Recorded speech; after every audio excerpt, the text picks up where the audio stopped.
వాళ్ళకి మాత్రం అయ్యో ఏం లేదన్న. అండ్ యా లాస్ట్ మా అక్కకి క్వశ్చన్, కోర్ట్ సంగతి తర్వాత మాట్లాడదాం. చిన్నప్పుడు తమ్ముడిని బాగా టార్చర్ చేసామని బయట రూమర్స్ ఉన్నాయి, అది నిజమా కాదా? అదే ఇప్పుడు నువ్వు కక్ష తీర్చుకుంటున్నావు కదా, నన్ను టార్చర్ చేస్తున్నావు. నేను చేస్తానా? నేను అసలు ఏమన్నా పట్టించుకున్నానే, మీ ఇష్టం వదిలేసాను కదా.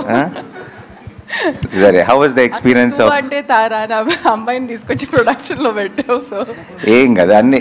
But how was the experience first time? Definitely not like direction. That's something that I really enjoyed. Production was a very learning experience. కాకపోతే నా టీం అంతా వెరీ స్వీట్ టీమ్ కాబట్టి నేను చేసే చిన్న చిన్న మిస్టేక్స్ క్షమించి they were very helpful. But every time I'm తన దగ్గర నుంచి తను మాట్లాడుతున్న ప్రతిసారి నాకు ఈ టీంని ఎంతగా ఓన్ చేసేసుకుందో నేను ఐ కెన్ సీ ఇట్ అనమాట.